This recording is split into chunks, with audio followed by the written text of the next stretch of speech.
Hello, Louisiana. I'm Kerry Martin, and this is the Voice of Louisiana Agriculture podcast for Thursday, October 3rd of 2019.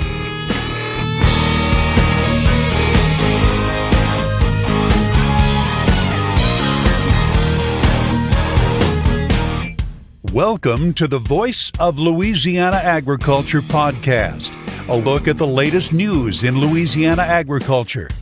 Now, here's the host of the Voice of Louisiana Agriculture podcast, Kerry Martin. It's time to elect a governor in Louisiana. We'll either re-elect John Bell Edwards or elect a new governor. Today, we'll wrap up our three-part series interviewing the three major candidates for governor. We'll visit with Baton Rouge businessman Eddie Rispone coming up later in the podcast. But first, here's a look at news headlines. 2019 has been a year of rain and flooding, both here in Louisiana and across much of the country. But that is quickly changing. Drought is setting in and many places drying up all of that excess moisture produced earlier in the year. USDA meteorologist Brad Rippey says drought is affecting many areas and many commodities. Looking at some of the commodities that we track for commodities in drought, with some of the drought creeping into the southern and eastern corn belt as we headed into the late summer, corn in drought 8% on October 1st. That is up from 5% 5 weeks ago. Soybean drought coverage going from 4 to 9%, both on the strength of drought in the southeastern corn belt as well as in the mid-south. If you look at broader areas, hay inventory in drought, 19% of the country by October 1st, up from 6% in late August, and cattle inventory in drought more than doubling from 8 to 17% between August 27th and October 1st. Pasture conditions in the southeast are quickly deteriorating. Rippey says Virginia tops the list with 74% of its pastures in poor to very poor condition. And a large number of states also extending into the Midwest reporting at least 40% very poor to poor. That list includes Indiana, Kentucky, West Virginia, and then extending southward through Tennessee, the Carolinas, Georgia, and Alabama. And our neighbor to the west is feeling it as well. Nearly half of Texas pastures are in poor condition. 49%, as well as the Southwest, where Arizona leads at 52%. Here in Louisiana, 18% of our pastures are rated poor to very poor because of drought. U.S. chicken producers have significantly reduced the use of water, farmland, electricity, greenhouse gas emissions, and other valuable natural resources, according to a sustainability report released by the National Chicken Council. The organization says producing the same amount of chicken today as 1965 has 50% less impact on the environment. However, knowledge of the environmental impact of chicken among consumers is low. Only half of respondents to an NCC survey are moderately knowledgeable about chicken's impact on the environment and the strides that the industry has made. A recent conference in New Orleans highlighted USDA's efforts to implement farm-to-school programs in an effort to teach students more about agriculture. Gary Crawford takes a closer look. Let's go back to the year this song was a big hit. You're the top. It was 1935. The U.S. population, about 120 million people. We had about 7 million farms, so about one farm for every 17 of us. Most Americans had some connection to a farm and to agriculture. However, fast forward to the present. We only have 2 million farms, but 320 million people, or one farm for every 160 of us. So over the years, our connection to agriculture has gradually become more distant, more and more distant, generation after generation, so that today most of us have no physical or intellectual connection with agriculture at all. Now, this may not seem like a problem, but with fewer and fewer lawmakers and policymakers with any background as to what farmers go through to produce our food, decisions can be made that create unintended problems for farmers. And this lack of connection with farms also can cause many kids and adults not to incorporate farm fresh-raised fruits and vegetables into their diets. And so, to remedy all that, the U.S. Department of Agriculture has what is called the Farm to School program. to teach kids about the importance of learning where their food comes from, how it's developed. Deputy Undersecretary of Agriculture Brandon Lips. This is a program in which schools apply for grants to start farm-to-school programs. Brandon Lips is just back now from New Orleans, where he spoke to the people who were awarded this year's grants. We have to develop generations of kids who know where their food comes from because they understand the importance of and the difficulty in agriculture. So they grow and appreciate the work farmers go through to bring us food. Maybe it's a little like gold. In this classic movie, The Treasure of Sierra Madre, an old prospector played by Walter Houston tries to explain to Humphrey Bogart, why is gold worth some $20 an ounce? I don't know. Gold, mister, is worth what it is because of the human labor that went into the finding and the getting of it. Same with food in a way. So kids in schools that have farm-to-school programs learn all about the labor and the science that goes into producing food. And while in New Orleans, Brandon Lips visited some schools that are running farm-to-school programs. We had a wonderful opportunity to sit down with a handful of those kids who talked about the new fruits and vegetables that they've learned to try. We try out different fruits and vegetables, so we get to vote if we like it, love it, or tried it. Each one of them talked about an interest in a science and specifically plant-created career when they grow up. I want to be a botanist. Botanist? I want to be a famous singer and also do gardening. Which shows the effect that farm to school's having at this age in their life, but beginning in them an inspiration to change their lives for the long term. Lips says maybe some of these kids will be farmers or scientists who will figure out how we're going to produce the 50 to 70% more food that will be needed by 2050 as the world population grows. Oh, and we thank our long-time USDA colleague Leslie Langster for providing some of the audio for this report. In Washington, Gary Crawford for the U.S. Department of Agriculture. The Louisiana Agriculture Hall of Distinction is now accepting nominations for its annual induction ceremony, which will be held on March 26th of 2020 in Baton Rouge. The nomination form can be obtained online at LouisianaAgricultureHallOfDistinction.com or through any parish LSU Ag Center Extension office. The deadline for receiving nominations is November 22nd. The Hall of Distinction is a program of the Louisiana Radio Network, the LSU Ag Center, the Louisiana Farm Bureau Federation, and the Louisiana Department of Agriculture and Forestry. The program recognizes individuals who have a profound effect on Louisiana agriculture or agricultural enterprises. Nominees can represent any facet of agriculture or agriculture-related industries, including farming, ranching, aquaculture, fisheries, education, or agribusiness. That is a look at some of the latest news headlines in Louisiana agriculture. Remember, you can always check our website to stay up to date. It's voiceoflouisianaagriculture.com. We update that every weekday with all the latest news and happenings right here in our state's agricultural industry. And while you're there, click on the button in the middle of the home page. It says, click here for our daily news update. That will subscribe you to our daily e-newsletter. It's called the Daily Voice. Fill out your name and email address, and we'll send the Daily Voice right to your inbox every weekday morning at 5 a.m.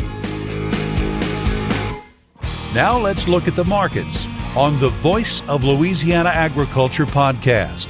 We ended up slightly lower in the soybean market today, but the corn market moved slightly higher.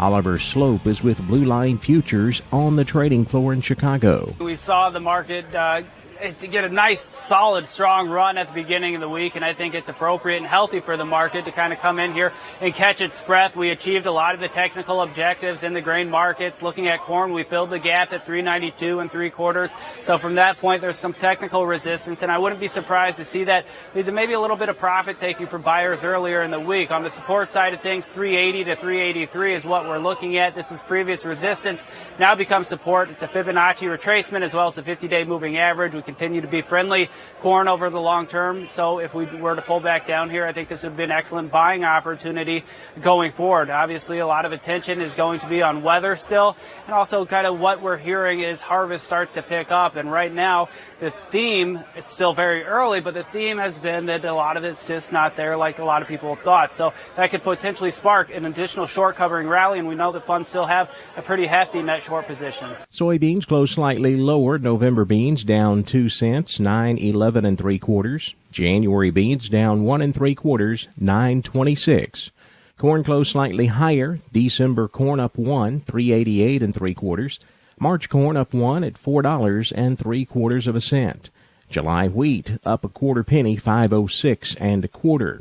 The rice market has been under some pressure over the last few trading sessions. That's according to Mark Tall. He's a rice marketing specialist with the Louisiana Farm Bureau Marketing Association in Crowley. Well, the futures market seems to have taken a step back to levels we've seen back on August 29th. Short-term technicals, we're in an oversold level, while prices rest just below the 40-day moving average. It all comes down to whether or not the U.S. crop will end up much shorter than anticipated over the next month or so. Cash market seems to have found an area where it's like trading, and it continues in today's market.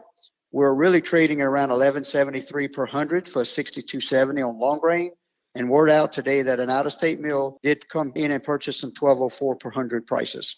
The rough rice market was unchanged. November rice steady at $11.71.5. January rice unchanged at $11.98.5. Cotton closed higher. December cotton up 27 points, 61.60. November sugar unchanged at $25.84. At Dominique's Livestock Market in Baton Rouge and Opelousas this week, 2 to 300 pound steers brought $1.10 to $1.70 a pound. 3 to 4 weight steers $1.05 to $1.60. 4 to 500 pounders brought $1 to $1.50 a pound. 5 to 6 weight steers 90 cents to $1.35, with 6 to 700 pounders bringing 80 cents to $1.30 a pound. Slaughter cows range from 20 cents to 54 cents a pound. Slaughter bulls 55 to 81 cents. On the futures market, we saw higher prices. October live cattle up 75 cents, 106.80. October feeder cattle up 27 at 142.35. November feeders up 42, 142.10. Early voting is underway this week, and the primary is just over a week away. It's time to vote for governor. We'll either re-elect John Bel Edwards or elect a new governor. Today, we wrap up our three-part series interviewing the three major candidates for governor. Today, we talk to Baton Rouge businessman Eddie Rispone. That's coming up next on the Voice of Louisiana Agriculture podcast.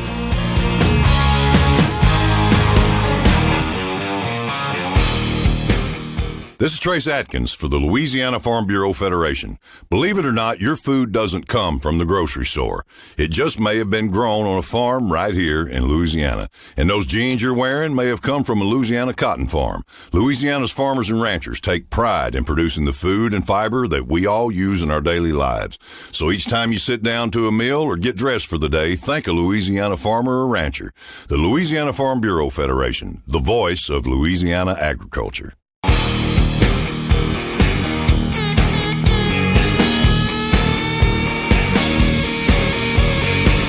The Voice of Louisiana Agriculture podcast.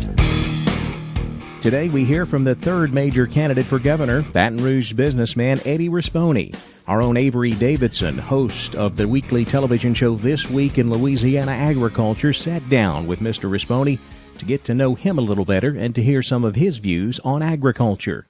Here's Avery Davidson with Eddie Rispone.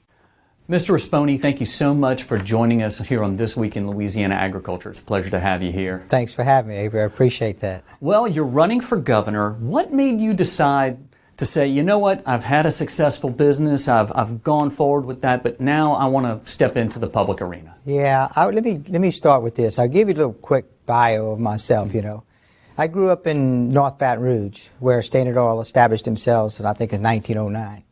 And so I grew up in a blue-collar family of 9 in a 1,000-square-foot home, attic fan, 1 bathroom. At one point, there were 6 children in there, and I always tell people my mother was a saint. And my dad worked at Standard Oil, eventually became humble and all that. And he, so I knew at a very early age if I wanted spending money or transportation or to go to college, I'd have to have a job. So people say, well, how does someone with your station in life, in this stage in life, with 24 grandchildren, decide to run for governor? And what happens when John Bel got elected, of course I was disappointed. But what happened is that in the first session, he tried to cut the budget or defund the scholarship program that allows low-income children to escape failing schools and go to a private school. And it just really got to me. It got bothered me a lot because I spent a lot of time trying to help children get educated. So God knew this was on my heart. And so it got to the point when I was around my children, I would feel, I don't want to say guilty, but I was not doing what God wanted me to do, help these children in a bigger way. And so I went back to my wife and explained that to her. And I asked her, I said, would you mind praying on that again? And she did. And she came back to me several weeks later. I don't remember if it was 5 weeks, 4 weeks, or whatever. And she said, okay, I'm in. I understand. I know what we have to do. And peace came over both of us. And, I tell people when you listen to God and you answer His request, you do have peace. Not that this is not easy. It is a challenge to do this, especially at this stage in life. But we're both at peace with it, and we've committed to do what God wants us to do. And that's to create a future for our children and grandchildren and all of our children and grandchildren in Louisiana. And we deserve that. They deserve that. We should be number one in the South when it comes to jobs and opportunities. And opportunity is a big part of that. And that's what we're here for, to turn this state around. And really, it boiled down to our faith. That's why we're in this race. And people ask me that all the time, and I tell them that's the truth. I'm not afraid to say that, It's not an ego trip. Believe me, it's not an ego trip. This is trying to do what He wants us to do. Tell me a little bit about your connections with agriculture. We were talking earlier about, you do have some pretty close ties. I would say this. My grandparents, are both sides, my mother and father's parents, were strawberry farmers in Tangipahoa Parish, Amite actually. And so my dad grew up doing that with him and his brothers and sisters. My mother did the same thing. They worked out there. So we used to go and be a part of that. And I learned very early age how to pick strawberries and pack them and bring them to the rail station to send them up to Chicago and then all the I guess you call them the fruits and stuff. The bell peppers and things would go to New Orleans most of the time. So my dad always had a garden, so I did those things as well. And I learned those things and work in the garden, follow my grandfather around with a mule and everything else. So it's close to me. It's in our family, the farming side of it. And then just recently, I guess it's been about 6 years ago, I bought some property, timber property. And so I really have learned a lot about that part of the agriculture and what it means and what how you plan, you thin the forest and you have to mark the timber. I also learned that, you don't make what you think you're going to make on the timber, and the product goes up and down, and it takes a while. And we've also planted quite a few acres, maybe about 200 acres of soybeans and sometimes corn, for self-consumption for our wild game. So I've learned about the planting and the spraying and what it means to pay for the seed and the fertilizer and all the fuel.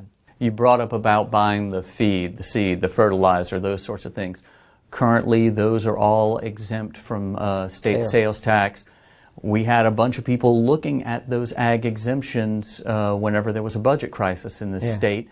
What would you do as governor to help protect those ag exemptions? We will protect those. I was visiting with Brent Alon, and he was one of the senators that stepped in there and said, guys, let me explain something to y'all. And so he's the one that kind of led that charge to get that off the table, to make sure we protect that. You got to keep us competitive. Our farmers have to be competitors with the rest of the country as well. So that's where I look at everything. Louisiana is blessed with great natural resources. And so we have to do everything possible to keep us competitive with the rest of the country. And that's one reason why I want to have the limited the Constitutional Convention, is to make sure we're competitive. Rewrite it and make sure that we're competitive with the rest of the country. Let's talk about infrastructure and rural roads, bridges, and broadband. What would you do as governor to shore up that rural infrastructure? Well, it's all infrastructure. It's really the whole infrastructure of Louisiana. The roads and bridges are in bad shape, and we have not prioritized it properly. And as governor, the first thing we're going to do is we're going to quit spending tax dollars, gasoline tax dollars, on salaries and benefits. We're going to put that back in the roads and bridges like we told the people would do. And so that comes to about $130+ million a year.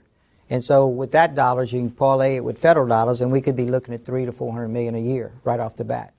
Well, I know a lot of us have been watching TV and seeing the ads, and lots of political ads sometimes don't say the nicest things about people, but I want to make sure this interview ends on a positive note. What are a couple of positive things you could say about the other your opponents in this race? I would say this about both of them. This is John Bell Edwards and Congressman Abraham. Both of them are good family men. Both of them been married to the same lady for a long time. Both of them are like me. They're married over their heads. We're very blessed. And so that's a big deal. They both love their families, and they're solid citizens when they come to their families.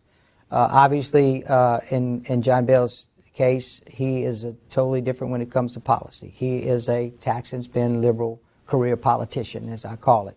Government can fix everything. You just keep growing government, raising taxes. And so, but I know that that's sincere about him. That's just him. You know, he's a good family man, and you have to respect that. He's also very personable as well, as you probably have already known. Congressman Abraham obviously is the same way. Good quality person, lives, you know, good family man, loves his family and grandchildren like I do. You know, he's been a hard-working person all his life as well, you know. I think he's more of a policy person than he is someone to step in and take over a $30 billion operation. And so I look at it that way. You know, I'm looking at one is policies and one's, you know, different policies, and one has similar policies. But there's only one person here that started a business with three and has almost $400 million in revenues, and really has the skill set to take on a $30 billion operation and turn it around. And then someone that's not beholden to special interests, that has the backbone to do something different, similar to what's happened with Donald Trump with the United States. You know, he just gets in there and makes things happen. And that's why I'm in this race, you know, the future for Louisiana, for our children and grandchildren, so they'll stay here and be proud to call Louisiana home, you know. That's it. I mean, this is where it's happening right now. Well, Mr. Rispone, thank you so much for taking the time to sit down with us and spend a little time and let our members get to know you. I appreciate you having me. I really do. You do well, doing well here. Appreciate it. Thanks again to Avery Davidson, host of the weekly television show This Week in Louisiana Agriculture, for providing that interview for today's podcast. Well, that does wrap us up for this Thursday edition of the Voice of Louisiana Agriculture podcast. We'll be back tomorrow, but in the meantime, be sure to connect with us on social media. We're on both Facebook and Twitter. The handle is @VoiceOfLAAg. We'll see you tomorrow right here on the Voice of Louisiana Agriculture podcast. Thanks for listening to the Voice of Louisiana Agriculture podcast. This podcast is produced by Kerry Martin and the Louisiana Farm Bureau Federation. For more information, be sure to check out our website, voiceoflouisianaagriculture.org and lafarmbureau.org.